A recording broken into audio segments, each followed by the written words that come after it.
लक्षपूर्वक ऐका। राजा धर्मराजाच्या कालावधीमध्ये घरांना कुलूप नव्हती, घरांना कोणी कुलूप लावत नव्हतं, घरं मोकळी असायची। कुठली? सुरडीतली का? नाही बरं, राजा धर्मराजाच्या काळातल्या घरांना कुलूप नव्हती। धर्मराजाच्या समोर प्रधान सांगायला लागला, राजे साहेब, गेल्या 3 महिन्याच्या काळामध्ये लोहाराने कुलूप बनवायला सुरुवात केली। म्हटले काय झालं? लोक कुलूप मागू लागली। बाजारामध्ये कोणती वस्तू विकली जाते? लोक मागतात ती। दुकानदार कोणत्या वस्तू ठेवतो? लोक ज्या वस्तूची मागणी करतात ती वस्तू दुकानदार ठेवतात। बाजारामध्ये लोक कुलूप मागू लागले घरांना आणि कुलूप विकू लागलं। धर्मराजाला काहीतरी अनाकलनीय होणार, आकृत होणार हे दिसू लागलं। आपला प्रपौत्र परीक्षित मोठा झालेला आहे, स्वतः धर्मराजा राजे आहेत, पण कली येणार असं चिन्ह दिसू लागलं। एका व्यापाऱ्याने एका शेतकऱ्याची 2 गुंठे जमीन विकत घेतली। विकत घेणारा व्यापारी आहे, विकणारा शेतकरी आहे। शेतकऱ्याने ती जमीन विकली, व्यापाऱ्याने घेतली। लक्षपूर्वक ऐका। व्यापाऱ्याला त्या जमिनीवर घर बांधायचं, घर बांधण्यासाठी पाया खणायला सुरुवात केली। आपल्याकडे असंच आहे ना, घर बांधताना अगोदर पाया खणतात। पाया खणायला सुरुवात केली। पाया खणत असताना एक भला मोठा सुवर्ण मुद्राचा हंडा सापडला।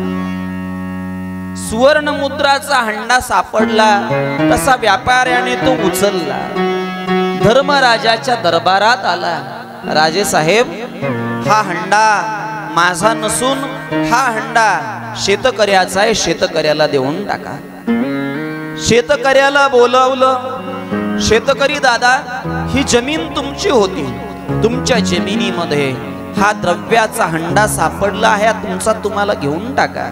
शेतकऱ्याचं उत्तर आहे, राजे साहेब, मी ज्या दिवशी जमीन विकली त्या दिवशी माझा या जमिनीवरचा हक्क संपला। आता हे धन माझं धन नाही, हे द्रव्य माझं नाही, हे त्या व्यापाऱ्याचं आहे, व्यापाऱ्याला घेऊन टाकू द्या। व्यापारी म्हणाला, हे पहा शेतकरी दादा, मी तुझी फक्त जमीन विकत घेतली, द्रव्य घेतलं नाही। हे द्रव्य तुझं तू घेऊन टाक। व्यापारी म्हणतो हे माझं नाही आणि शेतकरी म्हणतो हे माझं नाही। माझी त्या दोघाला विनंती, आमच्या सत्याला लई गरज आहे, इथं आणून द्या, खरंय की नाही? त्या दोघांना विनंती, एवढं मोठं द्रव्य सापडलं तर आमचा सप्ताह भव्य दिव्य होईल, फार मोठा होईल, नाही का? आणि तसे भरपूर धनिक लोक, द्रव्य असणारे लोक आपल्या गावामध्ये आहेत, काळजी करू नका सचिन दादा, भरपूर जमेल, आपल्याला चिंता करावी लागणार नाही। आबांच्या आशीर्वादाने, मारुतरायाच्या आशीर्वादाने, विठू माऊलीच्या आशीर्वादाने काही कमी पडणार नाही। शेतकरी दादा म्हणतो हे माझं नाही, व्यापारी म्हणतो हे माझं नाही। धर्मराजाने आदेश दिला, अरे दोघही हे माझं नाही म्हणतात ना, आपल्याकडे जमा करून ठेवा, ज्या दिवशी वेळ येईल त्या दिवशी पाहू काय करायचं। प्रसंग असा निर्माण झाला। 4-6 महिने लोटले आणि 4-6 महिन्यांनी शेतकरी दादा पण आणि व्यापारी दादा पण भांडतच दरबारात आले। काय प्रसंग घडला? शेतकरी म्हणू लागला, ए व्यापाऱ्या, तुला जमीन विकली, मी धन तुला दिलं नव्हतं, तो सुवर्ण मुद्राने भरलेला हंडा माझा आहे, मला परत देऊन टाक। व्यापारी म्हणाला, तुला अक्कल आहे का? अरे ज्या दिवशी तू जमीन विकली त्याच दिवशी तुझा जमिनीवरचा अधिकार संपला, आता जे सापडलंय ते माझं आहे, मी तुला देणार नाही। व्यापारी दादा म्हणतो हंडा माझा आहे आणि शेतकरी दादा म्हणतो हंडा माझा आहे। धर्मराजाने विचार केला, अरे 6 महिन्यापूर्वी हे दोघे जण हे माझं नाही म्हणून भांडत होते, हे दोघे जण हे द्रव्य माझं नाही म्हणून भांडत होते, आणि हेच दोघे जण आज हे माझे म्हणून भांडतायत. काय कारण आहे? What is the reason behind it? काय कारण? कारण हे आहे, माणसं तीच आहेत देवा, व्यापारी तोच आहे, शेतकरी तोच आहे.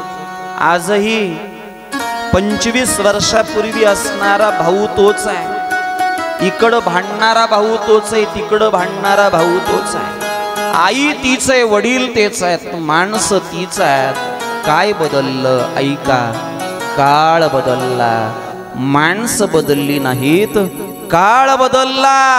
4 महिन्यापूर्वी द्रव्य माझं नाही म्हणून भांडणारा शेतकरी व्यापारी आज द्रव्य माझंच आहे म्हणून भांडतात. काय बदललं? काळ बदलला. काळ कोणता आला? कलीचा काळ आला होता. कलीच्या काळामध्ये, या कलियुगामध्ये जे माझं आहे ते माझंच आहे, जे माझं आहे ते माझंच आहे, पण जे तुझं आहे ते सुद्धा माझं आहे, जे तुझं आहे ते सुद्धा माझं आहे म्हणणारी दुनिया निघाली. म्हणून आई रे बेईमान दुनिया, आई रे बेईमान दुनिया, आई रे, आई रे बेईमान दुनिया,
आई रे बेईमान दुनिया, आई रे,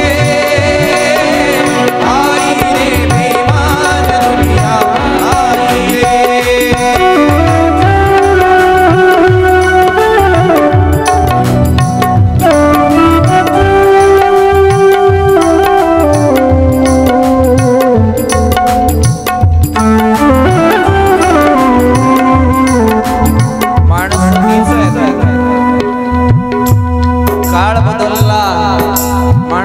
नीतिमत्ता बदलली,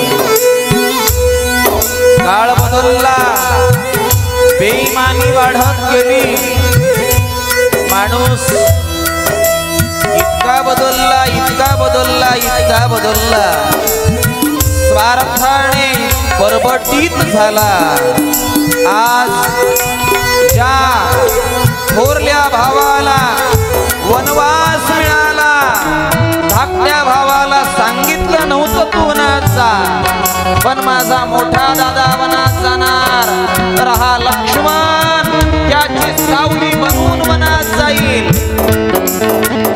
लक्ष्मणाला 14 वर्षाचा वनवास नव्हता हो, पण रामरायाला 14 वर्षाचा वनवास मिळाला, म्हणून माझे लखनजी राम प्रभूची सेवा करण्यासाठी आणि भावाचं दुःख कमी करण्यासाठी 14 वर्षाच्या वनवासा करता वनात गेले।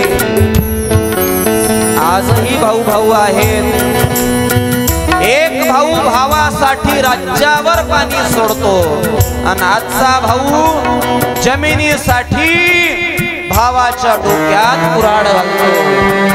एक भाऊ अरे राज्यावर असलेला अधिकार सोडून देतो आणि दुसरा भाऊ अरे ज्या 4 काकऱ्या आपल्या नाहीतच, भावाकडच्या 4 काकऱ्या।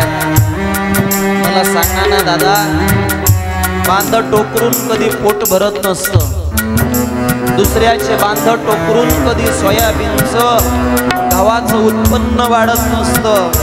सांगेन तुम्हाला, पद्धत आहे आपल्याकडं, आत नापीक पडक पाडायचं, आत शेतात पडक पाडायचं आणि बांध टोकरीत राहायचं। बांध टोकरण्याने आणि दुसऱ्याची एक एक काकरी जी आपली नाही ती आपली करण्याने कधी माणूस मोठा होत नाही, कधी यश प्राप्त होत नाही। अरे आपलं अंतःकरण मोकळं ठेवा, पवित्र ठेवा, भगवान परमात्मा इतकं देईल। भगवान जब देता है तो छप्पर फाड़ के देता है, फक्त हृदय मोकळं ठेवा, पवित्र ठेवा। काळ बदलला, राजाने आज ठरवलं आपण सगळे 5 पांडव उत्तर दिशेने निघून जायचं, प्रयाण ठेवलं आणि द्रौपदीसह 5 पांडव निघाले। राजा परीक्षिताला अभिषेक केला, राज्याभिषेक। राजे परीक्षित राजे झाले। राजा झाल्याच्या नंतर एके दिवशी